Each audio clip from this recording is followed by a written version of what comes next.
Olá, bem-vindos para mais um estudo da obra Os Mensageiros, psicografia de Chico Xavier, ditado pelo Espírito André Luiz. Estamos no nosso estudo de número 16, analisando as experiências de André Luiz no plano espiritual, bem como aprendendo com as lições de Aniceto e outros instrutores sobre as realidades eternas. No último estudo, analisávamos as lições de Cecília, uma jovem que trabalha numa colônia diferente de nosso lar. Uma colônia chamada Campo da Paz, Campo de Paz, em que recolhem-se espíritos recém-desencarnados muito próximos da crosta terrestre, espíritos ainda muito ligados ao mundo físico e, por isso, melindrosos, orgulhosos, vaidosos, diferente dos espíritos que se encontram em nosso lar, que já estão arrependidos. Ela então descreve a dificuldade que é de ensinar esses espíritos a enxergarem a nova realidade e abandonar, portanto, toda a presunção, toda a vaidade de suas almas ainda tão próximas ao plano físico. Depois, então, de explicar como funciona nessa colônia, em que eles recebem compensações e méritos muito grandes por lidarem com espíritos tão difíceis, André Luiz compreende a extensão do trabalho dela e fica admirado, ele e Vicente. Ele diz aí que os esclarecimentos dela o encantaram, e naquelas poucas palavras ele encontrou lições sobre sacrifício, sobre merecimento, compromisso fraterno e solidariedade compensadora. Porque se o trabalho em nosso lar já era recompensador, imagine nessa colônia em que os trabalhadores lidam com espíritos muito mais renitentes, orgulhosos, revoltados com a lei divina. Ele então pergunta a Cecília: a sua família sempre viveu lá? A jovem sorriu e explicou: meu pai, há mais de 50 anos, foi socorrido pelos benfeitores de Campo da Paz e, restabelecida a saúde espiritual, fixou-se na colônia com razoável impulso de amizade e gratidão. Então, da mesma forma que ocorre com muitos dos socorridos, após os períodos de aprendizado, eles permanecem na colônia. Não foi diferente com o pai de Cecília. Mais tarde, minha mãe reuniu-se a ele e, faz precisamente 20 anos, Aldonina e eu fomos atraídas amorosamente por ambos, a fim de continuarmos ali no santuário familiar. Vejam que interessante, toda a família então trabalhava na mesma colônia, Campo da Paz. Primeiro o pai dela, resgatado, e depois de restabelecida a sua saúde mental e espiritual, ele permaneceu na colônia, atraindo a esposa e depois as duas filhas. Todos então viviam ali, trabalhando lado a lado desde a primeira hora. André Luiz pergunta: e há muitos programas para o futuro? Cecília fez um gesto que lhe caracterizava o coração de moça sonhadora e respondeu: tenho muitos projetos e problemas a resolver, mas estou aguardando a chegada de alguém que ainda se encontra na Terra. Então Cecília revela que aguarda ainda uma pessoa que está encarnada. Apesar de toda a sua família se encontrar ali desencarnada, o núcleo familiar, ela aguardava ainda alguém. Entremos então no capítulo 30, intitulado Em Palestra Afetuosa. André Luiz diz que voltou a conversar de forma amigável sobre as belezas de nosso lar, quando Aldonina interveio. Alguns membros de nossa família visitam a cidade de vocês de tempos a tempos. Nossa irmã Isaura, que se casou em Campo da Paz há 3 anos, lá reside em companhia do esposo que é funcionário dos serviços de investigação do Ministério do Esclarecimento. Olha que interessante. André Luiz revela, então, a partir de uma informação de uma das moças, que há casamentos no mundo espiritual. Vejam que uma das filhas daquele senhor que está em palestra, em conversação com Aniceto, revela que a irmã dela, Isaura, casou-se na colônia, Campo da Paz, e vive com seu esposo em nosso lar. Olha que interessante, como é semelhante com a Terra. Os dois se casaram numa colônia e se mudaram para outra colônia, como é comum a gente ver aqui no plano físico. Vejam que quando retornamos à pátria espiritual, a nossa condição não muda muito. Continuamos com as mesmas aquisições, com as mesmas vontades, muitas vezes com os mesmos relacionamentos. A irmã dela, então, Isaura, casou-se numa colônia e transferiu-se para outra colônia, morando lá em nosso lar, junto do seu esposo, que é um trabalhador do esclarecimento. Ela então percebeu a curiosidade de André Luiz e prosseguiu. Ele morava conosco, mas desde muito tempo foi convocado a serviços por lá, vindo mais tarde buscar a noiva. Vicente, que estava assistindo, exclamou: tocamos num assunto que muita admiração me tem despertado desde que regressei dos círculos terrenos. Então Vicente já estava refletindo sobre isso. Pessoas noivarem, pessoas se casarem nas colônias, prosseguindo suas vidas. Desde que ele tinha retornado da terra, ele pensava nisso. Ele não tinha no mundo a menor ideia de que pudéssemos cogitar de uniões matrimoniais depois da morte do corpo. E aqui eu repito, por isso que muita gente vai duvidar das obras de André Luiz, dizer que André Luiz não é uma fonte confiável porque passou muito tempo no umbral, porque ele traz essas informações que Kardec não tratou nas obras básicas do Espiritismo. Mas por isso que as obras de André Luiz são consideradas obras complementares.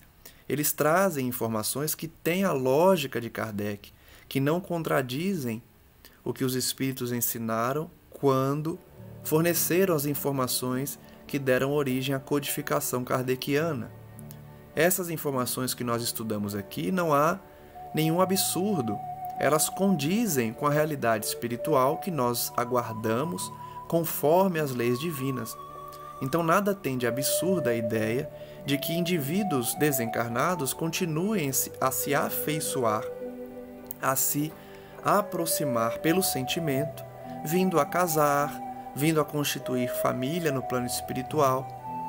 Só que, logicamente, nós temos as diferenças, né? Como não há mais corpo físico, não há mais a reprodução, a necessidade de reprodução. Então, muitas características do casamento serão diferentes, mas a união de sentimentos, a união de ideais continua existindo normalmente no plano espiritual.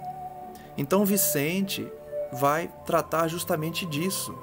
Então, quer dizer que os espíritos desencarnados podem se unir pelo casamento? Ele diz que quando assistia a festividades dessa natureza em nosso lar, ou seja, casamentos, confessava que a sua surpresa beirou a estupefação. Ficou estupefato, surpreso com isso. Cecília acentuou então sorrindo. Isso se deu também conosco, porém, é forçoso reconhecer que esse estado da alma resulta do exclusivismo pernicioso a que nos entregamos no plano carnal. Ou seja, achar que não tem união no mundo espiritual é resultado de um preconceito, de um exclusivismo pernicioso. Se o casamento humano é um dos mais belos atos da existência da Terra, por que deixaria de existir aqui, onde a beleza é sempre mais quintessenciada e mais pura? Vejam a pergunta de Cecília. Como eu disse agora há pouco, por que duvidar dessa informação da obra, já que ela somente confirma a beleza da lei divina, de que um ato dos mais belos na terra, que é o casamento, haveria de deixar de existir no mundo espiritual? Não faz qualquer sentido. E além do mais, é imprescindível ponderar que não vivemos a revelia de leis sábias e justas. Então é justamente esse o raciocínio. Se acreditamos na perfeição da lei divina, não há por que duvidar de informações que confirmam a grandeza de Deus e a perfeição das suas leis. E como são felizes os que se casam em nossos planos, acentuou o companheiro, denotando aspirações secretas do seu coração. Aldonina esboçou um gesto expressivo e considerou: sim, para possuirmos aqui essa felicidade, é preciso ter amado na terra, movimentando os mais nobres impulsos do espírito. Então veja só, eles informam o primeiro requisito para a união matrimonial no plano espiritual. Primeiro requisito, ter amado na terra, desenvolvendo impulsos nobres do espírito. Então aqueles casais que se amaram de verdade na terra, ou aquela pessoa que amou as pessoas, amou as crianças, amou os indivíduos enquanto encarnados, passam então a ter essa felicidade também de se unir no mundo espiritual, porque movimentaram esse sentimento enquanto estavam encarnados. Ele ainda vai dizer: para colher os júbilos dessa natureza, as felicidades de uma união, é necessário ter amado com a alma. Os que se consagram exclusivamente aos desejos do corpo não sabem amar além da forma. São incapazes de sentir as profundas vibrações espirituais do amor sem morte. Olha que bonito. Então, aqueles que se dedicaram somente às paixões da carne, o sexo sem sentimento, não poderão usufruir, então, de uma união em espírito no plano espiritual. Desejando, porém, retomar o assunto referente a Isaura, André Luiz pergunta: continuem nos falando da irmã que se mudou para nosso lar. Então, a Isaura, que se casou no Campo da Paz, que é uma colônia, e se mudou para nosso lar. André Luiz quer saber mais dela. Eu gostaria de saber como se realizou essa união. Se você, Cecília, está aguardando um prêmio de visita à nossa cidade, como se casou ela, transferindo-se para lá de forma definitiva? Quem acompanhou o último estudo vai se recordar de que Cecília revelou que não tinha visitado nosso lar ainda e que visitar essa colônia seria um prêmio para ela, uma recompensa, depois de muitos anos se dedicando ao trabalho. Então André Luiz pergunta: se visitar nosso lar é um prêmio para você, como que sua irmã conseguiu se mudar para lá de forma definitiva? Cecília sorriu e respondeu: isso é outro caso. Isaura não poderia correr atrás do noivo, porque estava em situação inferior à dele, mas Antônio, como superior, poderia descer a buscá-la. Olha que interessante. Ela sozinha não poderia ir a nosso lar, porque era inferior à vibração que reina nessa colônia. Mas Antônio, que é seu esposo, podia vir buscá-la numa colônia inferior. Inferior no sentido de vibração, né? Não creiam, porém, que o matrimônio se tenha verificado sem qualquer preparação ou exigência. O noivo poderia conduzi-la sem qualquer formalidade, desde que recebesse o devido consentimento, porquanto obtivera a permissão das autoridades de nosso lar. Mas um dos chefes de serviço aconselhou a Isaura nesse sentido, explicando-lhe que, como administrador de uma colônia em condições de inferioridade, não podia opor qualquer embargo, mas pedia à noiva preparar-se por 6 anos sucessivos em Campo da Paz antes da partida definitiva, acrescentando sensatamente que num casamento de almas é indispensável apurar o enxoval dos sentimentos. Então olha que interessante a situação da irmã da Cecília e da Antonina, né? Ela também não tinha condições de ir para nosso lar, mas como seu esposo, seu noivo, tinha essa condição, o seu pedido não podia ser negado. Porém, o instrutor de Campo da Paz orientou Isaura a aguardar 6 anos, trabalhando, estudando, se aperfeiçoando, para só depois se mudar para nosso lar. Ela se preparou então por 6 anos em Campo da Paz, para ter o mérito necessário de se mudar para nosso lar com seu noivo, Antônio. Por isso, para que ela tivesse condições morais, ela precisava preparar o enxoval dos sentimentos. Ele faz essa comparação aqui quando há o casamento, em que é feito o enxoval, né? Mas lá no plano espiritual é dos sentimentos esse enxoval. Nossa irmã, que foi sempre muito prudente, aceitou essa solicitação e trabalhou durante os 6 anos em nossa colônia, adquirindo valores culturais e aprimorando o campo do pensamento. Então eles demonstram aí que não é assim tão simples, né? Existe todo um processo para o merecimento dos envolvidos. André Luiz diz então que recebia essas informações sem disfarçar a enorme surpresa. Aldonina então disse: já fui visitar o casal uma vez, quando ganhei o prêmio de assiduidade e bom ânimo. Olha que interessante. Aldonina, depois de ter sido premiada pela assiduidade ao trabalho, nunca ter faltado, e bom ânimo, não ter deixado a bola cair, né? Não ter desanimado, ela ganhou o prêmio de visitar a irmã em nosso lar. Estive em nosso lar durante uma quinzena, 15 dias, inesquecíveis para mim. No entanto, embora visitasse sublimes instituições como o Bosque das Águas, o Salão da Arte Divina, o Campo da Prece Augusta, reconheço ter voltado muito longe de um conhecimento integral da enorme cidade.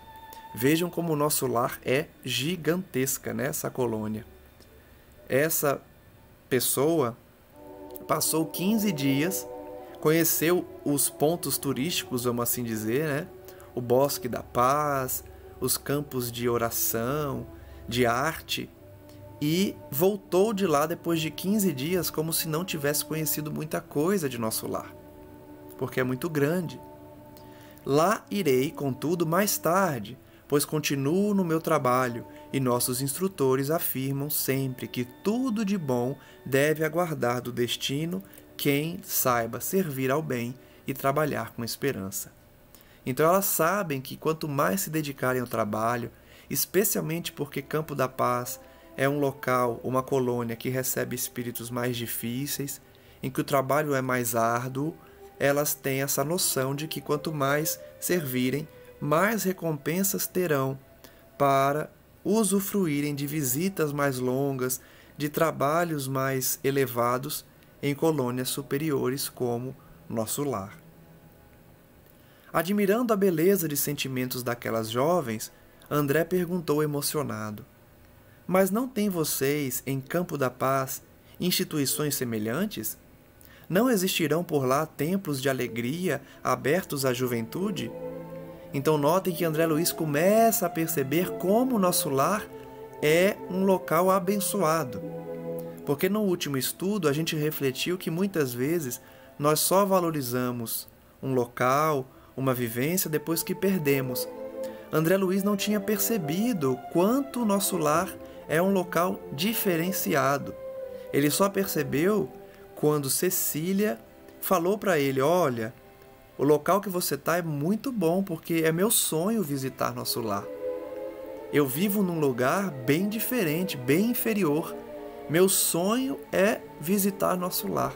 Eu ainda não tive a oportunidade de conhecer. Aí André Luiz se espanta: nossa, mas eu estou lá há anos, já acostumou com o nosso lar, né? E aí ele começa a perceber que tem locais em nosso lar que não existem em outras colônias. Locais de refazimento, de oração, de trabalho. Então ele pergunta, no Campo da Paz não existem esses locais?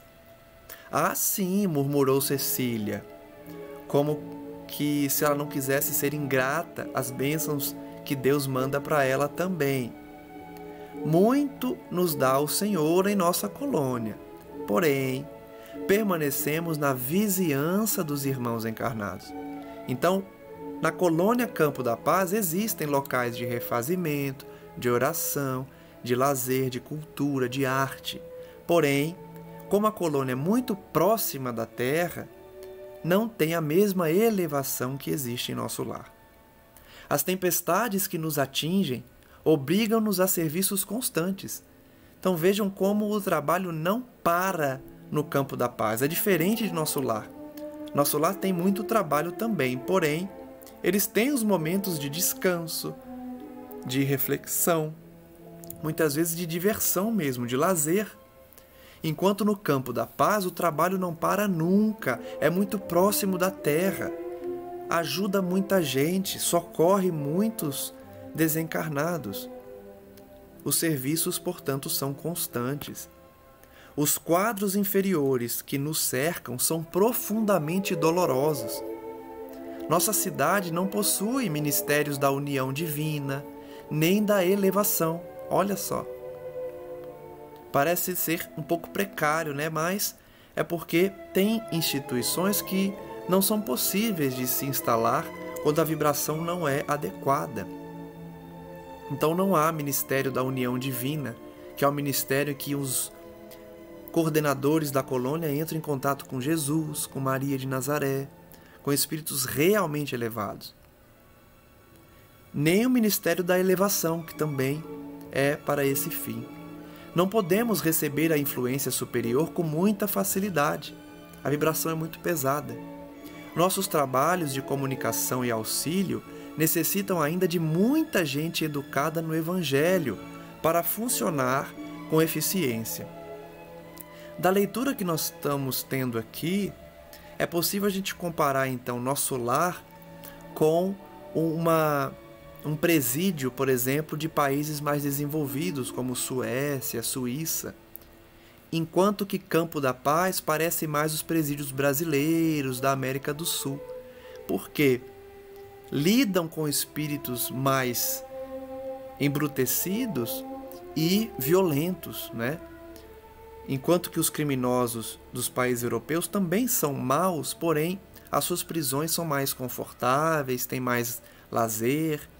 Então, pelo menos para mim, essa comparação entre as duas colônias se assemelham muito aos presídios aqui da Terra, dependendo do país, né? Vejam que na colônia Campo da Paz, eles precisam lidar o tempo todo com espíritos mais embrutecidos, tem muitos conflitos, tem muitas dores, então não há tempo para se dedicar a algumas atividades. Além disso, temos os problemas de finalidade. Nossa colônia foi instituída para socorro urgente. A nosso ver, Campo da Paz é, mais que tudo, um avançado centro de enfermagem, rodeado de perigos, porque os irmãos ignorantes e infelizes nos cercam o esforço por todos os lados. Então vejam, Campo da Paz precisa de uma vigilância maior. Os espíritos que são tratados lá são mais agressivos, mais violentos e mais revoltados. Então, exige da equipe de serviço uma dedicação muito grande e uma atenção muito rigorosa, diferente de nosso lar. O objetivo, então, a finalidade da colônia também dita o porquê dessas diferenças. De 10 em 10 quilômetros, nas zonas de nossa vizinhança, há postos de socorro como este, que funcionam como instituições de assistência fraternal e sentinelas ativas ao mesmo tempo. Então não se esqueçam, André Luiz está num posto de socorro, que é coordenado por Alfredo e Ismália, como a gente vem acompanhando nos últimos estudos.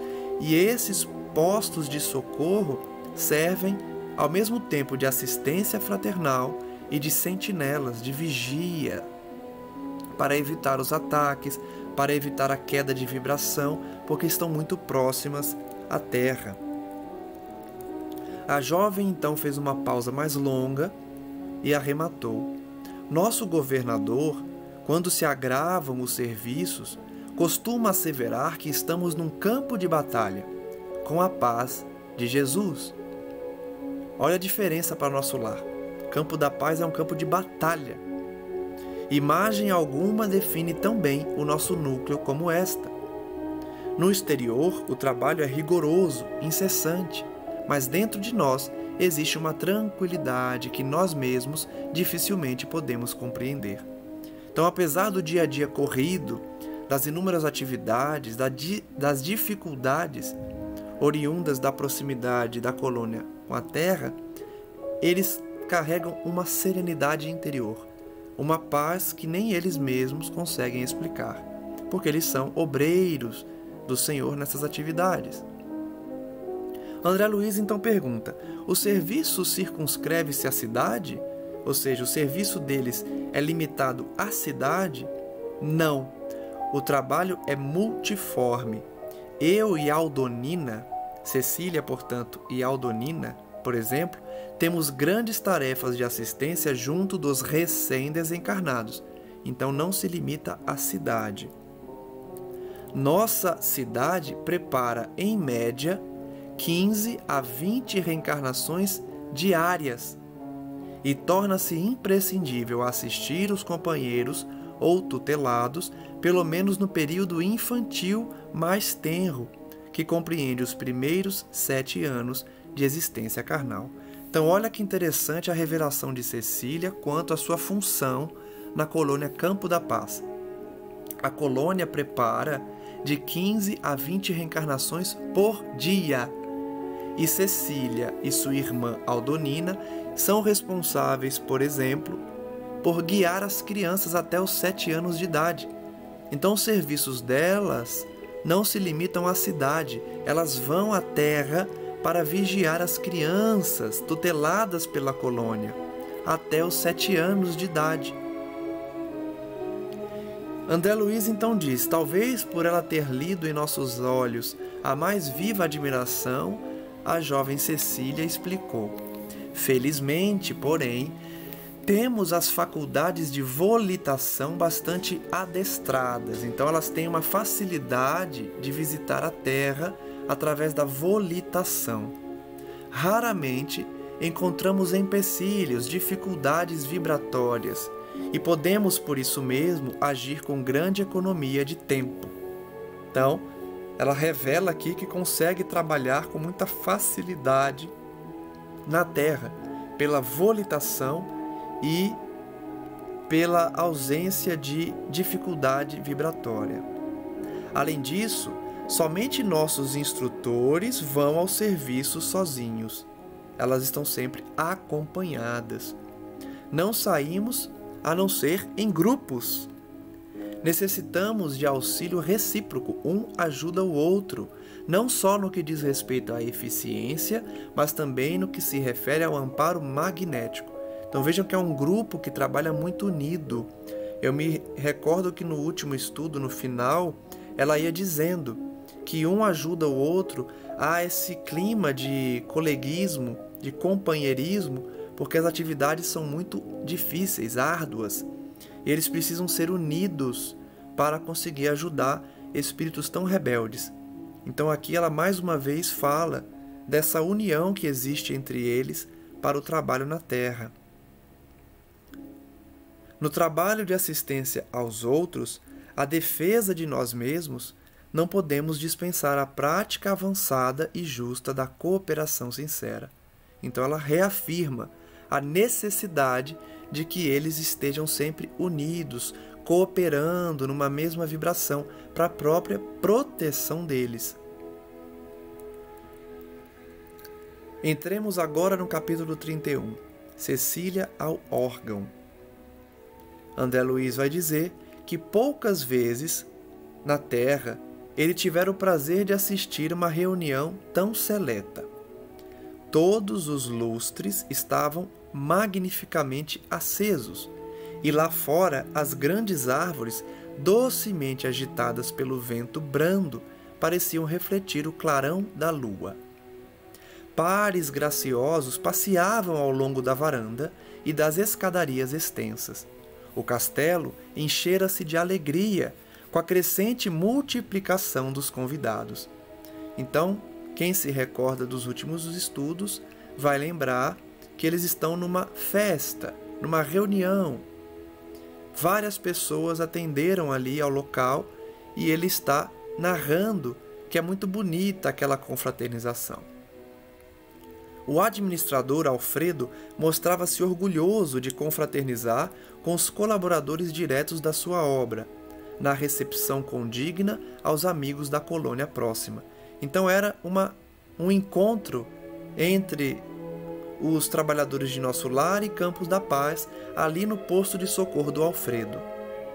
O júbilo transparecia em todos os rostos, e eu, observando a beleza do espetáculo, meditava na felicidade da vida social, no ambiente daqueles que começavam a compreender e praticar o amai-vos uns aos outros, distanciados da hipocrisia e das convenções aviltantes. Então a reflexão de André Luiz é no sentido da beleza que ele estava constatando ao ver que pessoas se unem pelo sentimento sincero de fraternidade, pelo sentimento sincero de união.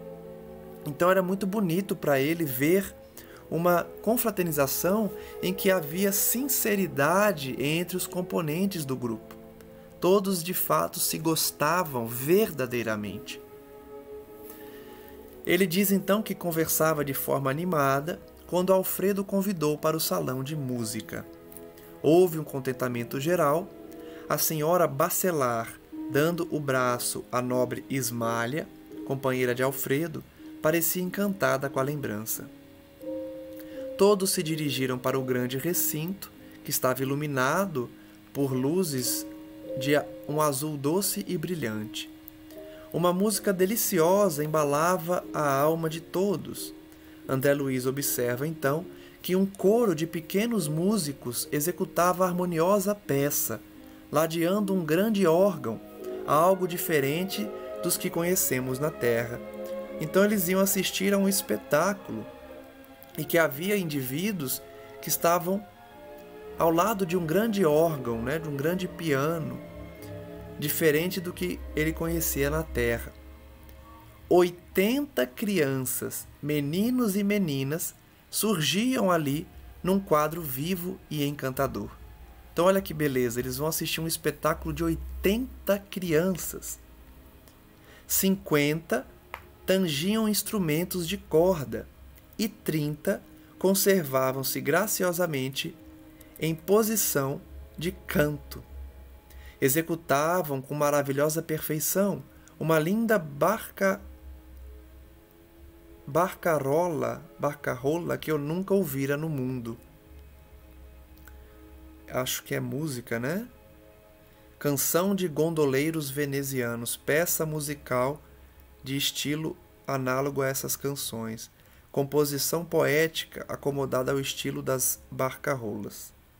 Então é um estilo musical que André Luiz nunca tinha ouvido e estava sendo realizado por aquelas crianças. Ele então ouviu comovido o administrador explicar: as crianças do posto são as nossas flores vivas, nos dão perfume, encantamento, alegria, suavizando-nos todos os trabalhos. Olha que bonito. No momento então de reflexão, de lazer, de repouso, eles estavam ouvindo as canções de mais de 80 crianças para suavizar os trabalhos árduos da colônia e do posto de socorro. Ele se aproxima então do órgão, sentando-se todos em poltronas confortáveis. Quando as crianças terminaram, sob aplausos calorosos, Ismália pediu a Cecília que executasse alguma coisa, que cantasse algo. Eu, disse a jovem, corando, se a senhora vem das altas esferas, onde a harmonia é santificada e pura, como eu poderei executar para os seus ouvidos. Não diga isso, Cecília, tornou sorridente a esposa generosa do administrador. A música elevada é sublime em toda parte. Vá, minha filha, lembre-me o lar terreno nos dias mais belos. Então vejam que Ismália, mesmo habitando regiões superiores, onde ela certamente tinha acesso a músicas, a instrumentos mais bonitos do que aqueles da colônia, do posto que está muito próximo da terra, ela queria ouvir Cecília cantar, Cecília expressar-se artisticamente, para que ela se recordasse também das belezas que existem na terra.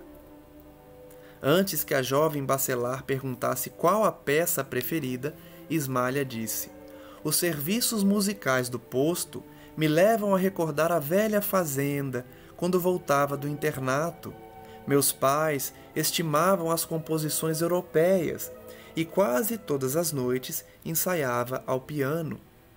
Fixando Cecília os olhos úmidos e brilhantes, arrematou: sua mamãe deve lembrar comigo a música predileta de meu velho e carinhoso pai. Então, Ismália estava pedindo uma canção específica, relembrando a sua infância. André Luiz diz que notou que a senhora Bacelar disse alguma coisa à filha em voz baixa, e vimos Cecília caminhar para o grande instrumento, sem hesitação. Com emoção indizível, ouvimos-la executar magistralmente a Tocata e Fuga em Ré menor de Bach, acompanhada pelas crianças exultantes. Então imagine que bonita essa canção tocada ali por Cecília. Vamos então ouvir, né, essa peça de Bach tocada por Cecília, então, a pedido de Ismália.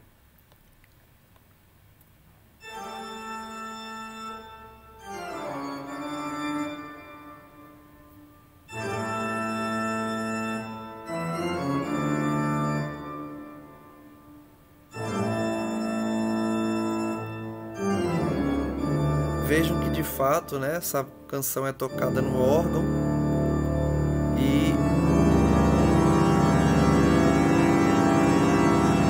a Cecília sabia tocar porque havia treinado e trazia a lembrança da Ismália dos momentos em que ela estava encarnada.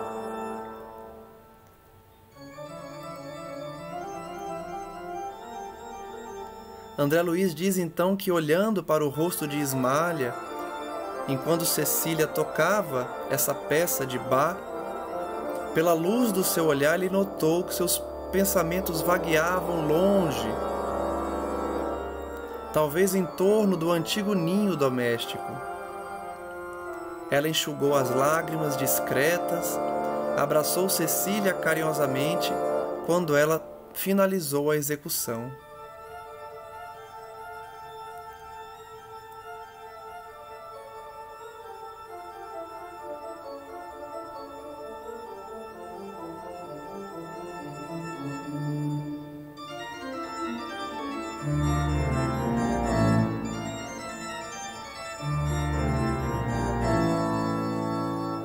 Notem o talento de Bach, né? Dificuldade que é essa peça.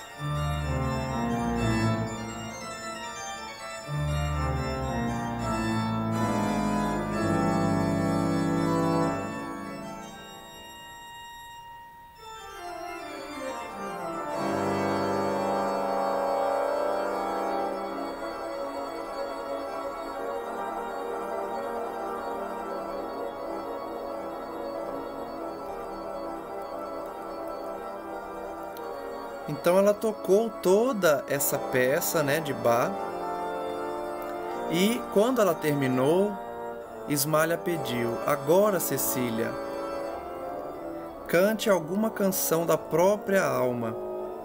Falou a nobre senhora: mostre-nos o seu coração.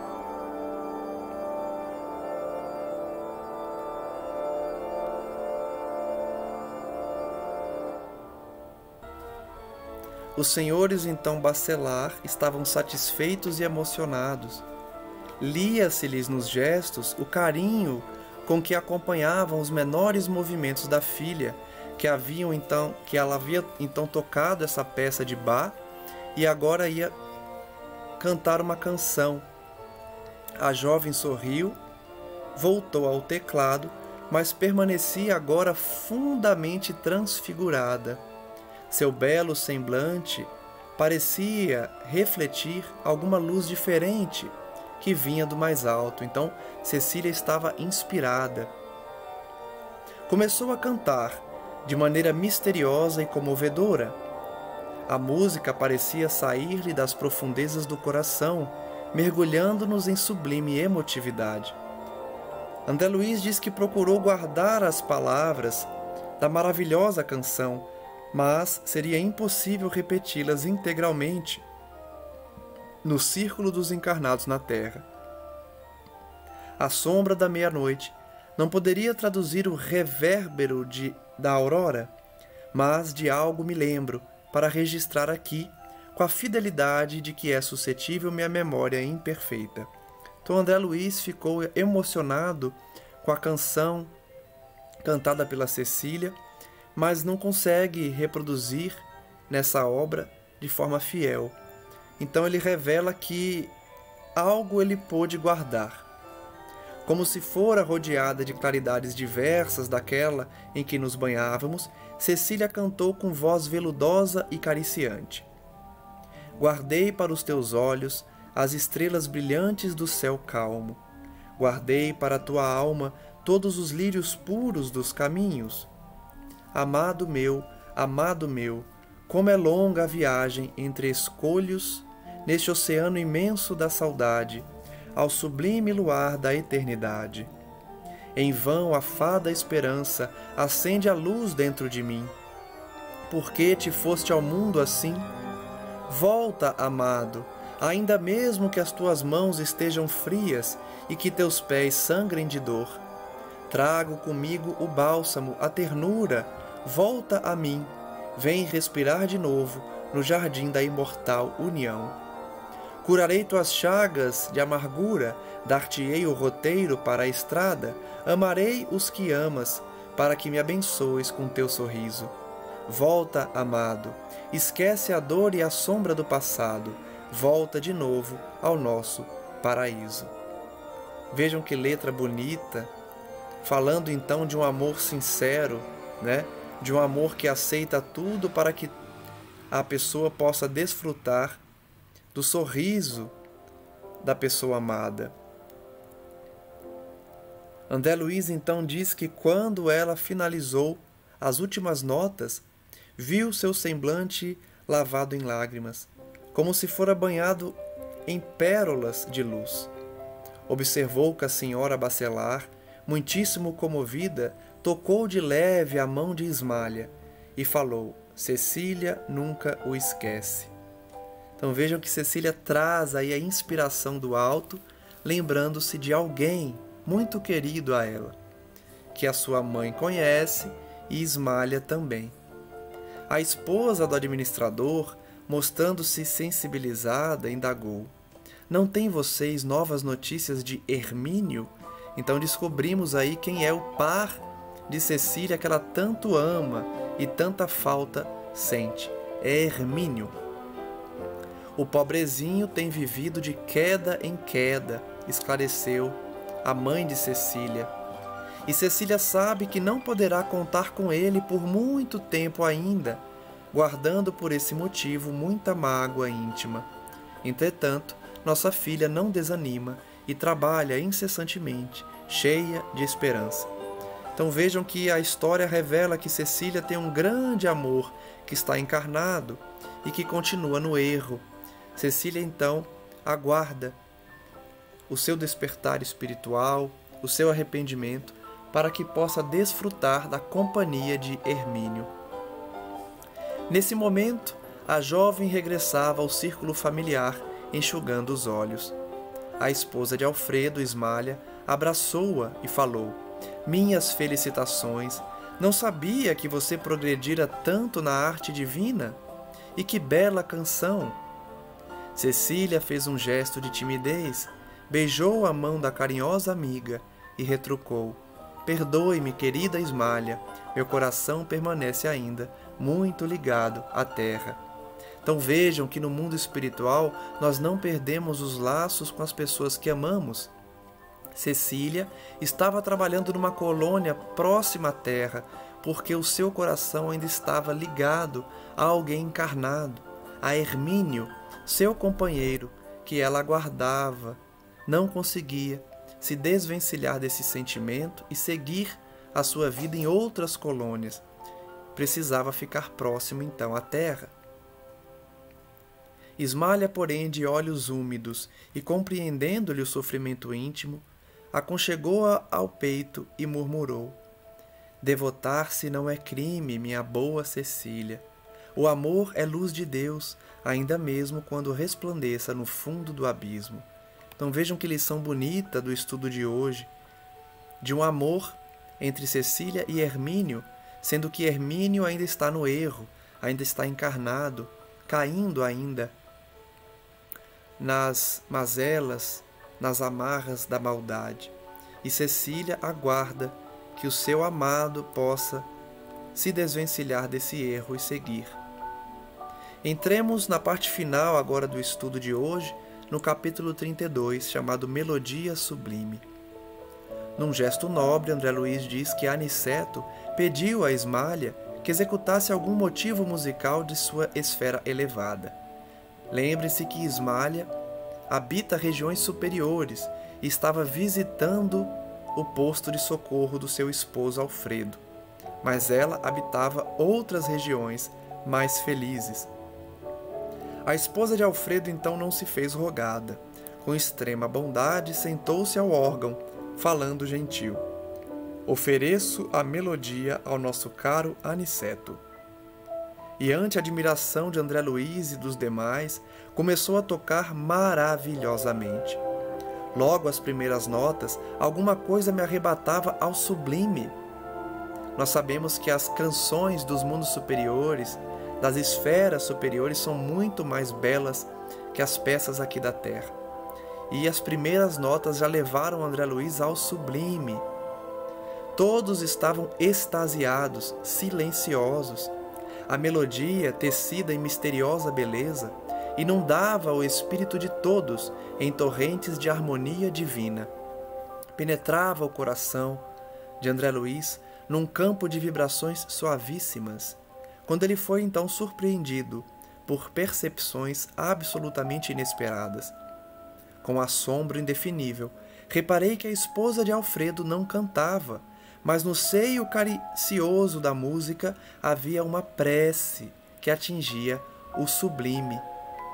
Oração que eu não escutava com os ouvidos, mas recebia em cheio na alma, por meio de vibrações sutis, como se o melodioso som estivesse impregnado do Verbo silencioso e criador. Então olhem, em poucas vezes que nós podemos notar aí nas obras da codificação e das obras complementares, como as músicas celestiais se manifestam nos espíritos. Em várias obras a gente recebe a informação de que as músicas mais celestiais que nós conhecemos aqui da Terra são arranhões, são barulhos, são músicas que não passam de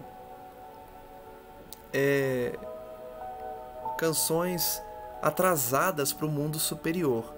A gente sempre recebeu essa informação de que muitas canções que nos levam às lágrimas estão ainda muito distantes das músicas elevadas de regiões sublimes.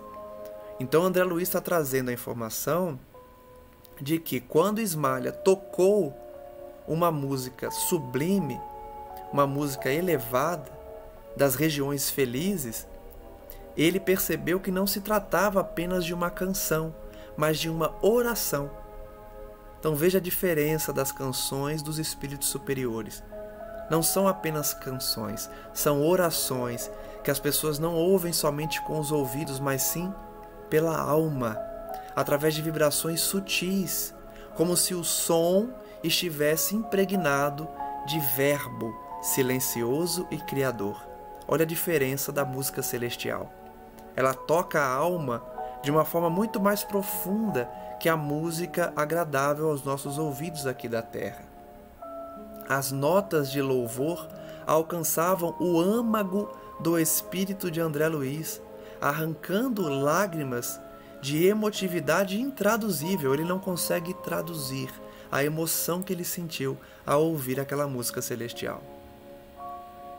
Ó Senhor Supremo de todos os mundos e de todos os seres, recebe, Senhor, o nosso agradecimento de filhos devedores do teu amor.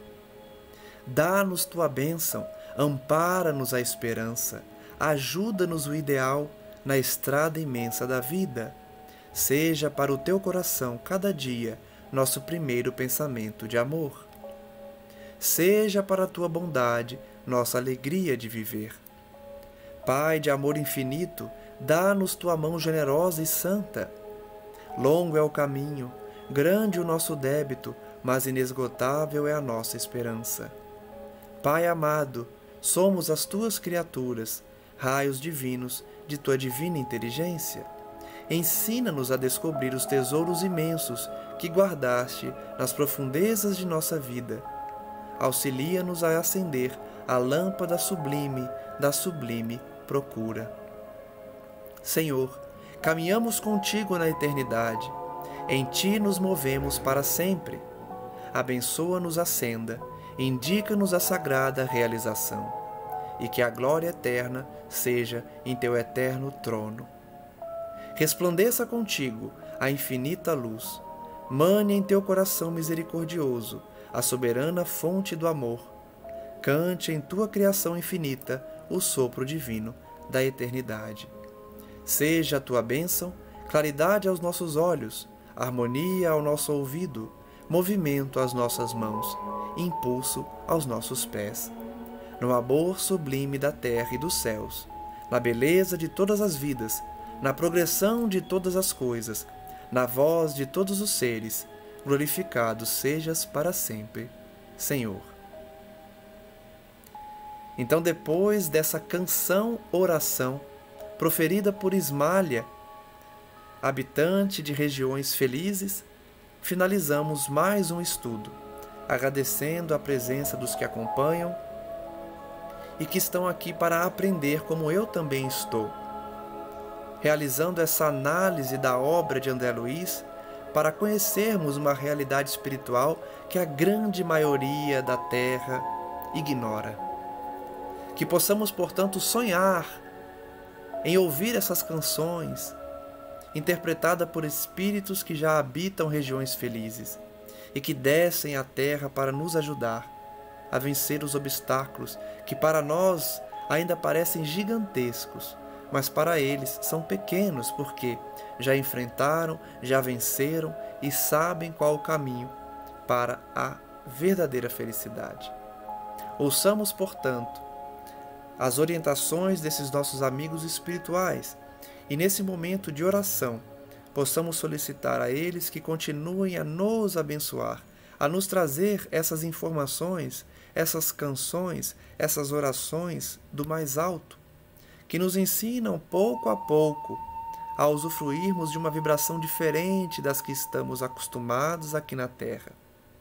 Vibrações que nos rebaixam, vibrações que nos incentivam à satisfação das paixões, olvidando de que estamos aqui para evoluir, para ascender espiritualmente, elevando o nosso sentimento para que um dia habitemos também essas regiões de felicidade real, usufruindo e compartilhando de uma vibração que tocará um dia a alma de todos, porque a lei divina é inexorável e todos os filhos do Criador a alcançarão um dia, restabelecendo assim a harmonia universal em todas as atitudes, em todas as manifestações, em todas as criaturas.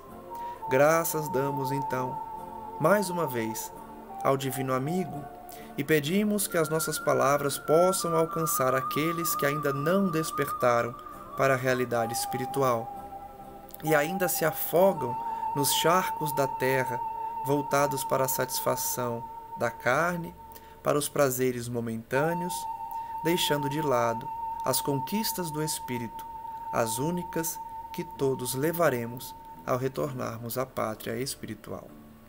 Graças damos a Ti, Senhor, e rogamos que a Tua presença se faça em nossas vidas para que nós não mais caiamos nos mesmos erros do passado, atrasando a nossa trajetória ao Teu encontro, hoje e sempre. Que assim seja. Muito obrigado a todos mais uma vez e até o próximo estudo. Um forte abraço.